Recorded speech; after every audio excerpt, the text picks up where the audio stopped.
حضرت سیدنا صدیق اکبر رضی اللہ تعالیٰ عنہ کی دوسری بیٹی ہیں اسما بنت ابی بکر۔ ان کا نکاح حضرت زبیر بن عوام کے ساتھ ہوا۔ حضرت زبیر بن عوام عشرہ مبشرہ سے ہیں۔ سیدنا صدیق اکبر رضی اللہ تعالیٰ عنہ کی تیسری بیٹی جن کا نام ہے ام کلثوم رضی اللہ تعالیٰ عنہا، ان کا نکاح حضرت طلحہ بن عبید اللہ رضی اللہ تعالیٰ عنہ سے ہوا، یہ بھی عشرہ مبشرہ سے ہیں۔ یعنی کہ سیدنا صدیق اکبر رضی اللہ تعالیٰ عنہ کی 3 بیٹیاں تھیں۔ ایک بیٹی کے شوہر کون ہیں؟ نبی آخر الزمان صلی اللہ تعالیٰ علیہ وآلہ وسلم۔ اور آپ کی جو باقی 2 بیٹیاں تھیں حضرت اسما اور حضرت ام کلثوم رضی اللہ تعالیٰ عنہما، ان دونوں کے جو ہسبینڈ تھے، دونوں کے جو شوہر تھے، وہ عشرہ مبشرہ سے ہیں۔ ایک کا نام زبیر بن عوام اور دوسرے کا نام طلحہ بن عبید اللہ۔ حضرت سیدنا صدیق اکبر رضی اللہ تعالیٰ عنہ کے بیٹے بھی تھے 3 بیٹیاں 3 بیٹے۔ آپ کے بڑے بیٹے عبداللہ جو حضرت اسما کے سگے بھائی ہیں، ان کی شادی ہوئی لیکن ان کے ہاں اولاد نہیں ہوئی، اور سیدنا صدیق اکبر رضی اللہ تعالیٰ عنہ کی لائف کے اندر آپ حیات تھے، آپ کے بیٹے کا انتقال ہو گیا۔ آپ کے دوسرے بیٹے ہیں عبد الرحمن جو اماں عائشہ رضی اللہ تعالیٰ عنہا کے سگے بھائی ہیں، یہ خود صحابی۔ ان کے گھر میں آگے پھر ایک بچہ پیدا ہوا جس کا نام رکھا گیا محمد، وہ بھی صحابی، وہ بھی کیا تھے؟ صحابی۔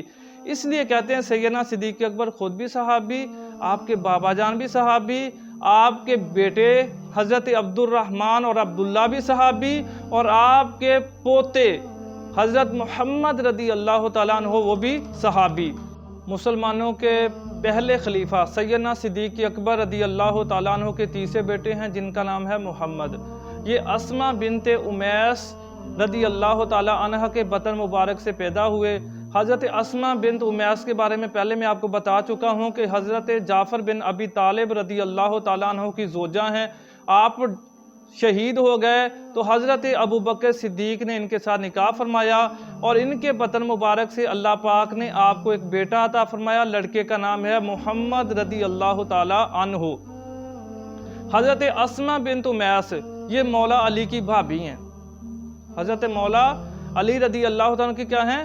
بھابی ہیں، سگی بھابی ہیں، آپ کے بھائی کی زوجہ ہیں۔ آپ کے بھائی کا انتقال ہو گیا، شہید ہو گئے، تو حضرت ابوبکر صدیق رضی اللہ تعالیٰ عنہ نے حضرت اسما بنت امیس کے ساتھ شادی کی۔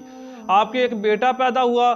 جب سیدنا صدیق اکبر رضی اللہ تعالیٰ عنہ کا انتقال ہو گیا تو حضرت اسما بنت امیس کے ساتھ پھر شادی کی مولا علی نے، حضرت علی رضی اللہ تعالیٰ عنہ نے۔ تو وہ بچہ جو صدیق اکبر کا بیٹا ہے جس کا نام محمد ہے، وہ بچہ حضرت علی کی کسٹڈی میں آ جاتا ہے۔ اس کی گروتھ، اس کی تربیت، اس کی دیکھ بھال کون کرتے ہیں؟ مولا علی رضی اللہ تعالیٰ عنہ۔ تو مولا علی نے صدیق اکبر کے بیٹے محمد کو ایسے پالا جیسے اپنے سگے بیٹے امام حسین کو اور امام حسن رضی اللہ تعالیٰ عنہ کو پالا۔ اور کہتے ہیں کہ جب ایران فتح ہوا، ایران کا جو بادشاہ تھا اس کی 2 بیٹیاں تھیں، تو مسلمانوں نے وہ بیٹیاں خلیفہ چہارم حضرت مولا علی رضی اللہ تعالیٰ عنہ کے پاس بھیجی۔ آپ نے لڑکیوں کو دیکھا، بادشاہ کی بیٹیاں تھیں، دونوں شہزادیاں تھیں، تو آپ نے بڑا پیارا فیصلہ فرمایا۔ آپ نے بڑی لڑکی کا نکاح اپنے سگے بیٹے امام حسین سے کیا، جو چھوٹی لڑکی تھی اس کی دوسری بہن جو چھوٹی تھی اس کا نکاح سیدنا صدیق اکبر کے بیٹے محمد رضی اللہ تعالیٰ عنہ کے ساتھ کیا۔ اس طرح مولا علی کے بیٹے اور مسلمانوں کے پہلے خلیفہ سیدنا صدیق اکبر رضی اللہ تعالیٰ عنہ کے بیٹے آپس میں ہوئے ہم زلف۔ کیا ہوئے؟ ہم زلف۔ اب حضرت سیدنا صدیق اکبر کے یہ جو بیٹے محمد ہیں نا، انہوں نے کی شادی۔ جب شادی کی تو ان کے گھر میں پھر ہوئے 2 بچے، ایک کا نام قاسم ہے اور ایک کا نام عبداللہ ہے۔ پھر قاسم نے آگے شادی کی، پھر اس کے گھر میں 2 بچے پیدا ہوئے، ایک لڑکی ایک لڑکا۔ لڑکے کا نام ہے عبد الرحمن اور لڑکی کا نام ہے ام فروہ۔ اور یہ جو حضرت سیدہ ام فروہ رضی اللہ تعالی عنہا ہیں، ان کا نکاح امام باقر رضی اللہ تعالی عنہ کے ساتھ ہوا، اور امام باقر کے ساتھ جب ان کا نکاح ہوا تو ان کے گھر میں جو بچہ پیدا ہوا اس کا نام ہے امام جعفر صادق رضی اللہ تعالی عنہ۔ تو امام جعفر صادق رضی اللہ تعالیٰ عنہ کی جو اماں جان ہیں، جو ان کی امی جان ہیں، وہ سیدنا صدیق اکبر کی پڑپوتی ہیں۔ امام جعفر صادق کے بابا کون ہوئے؟ امام باقر۔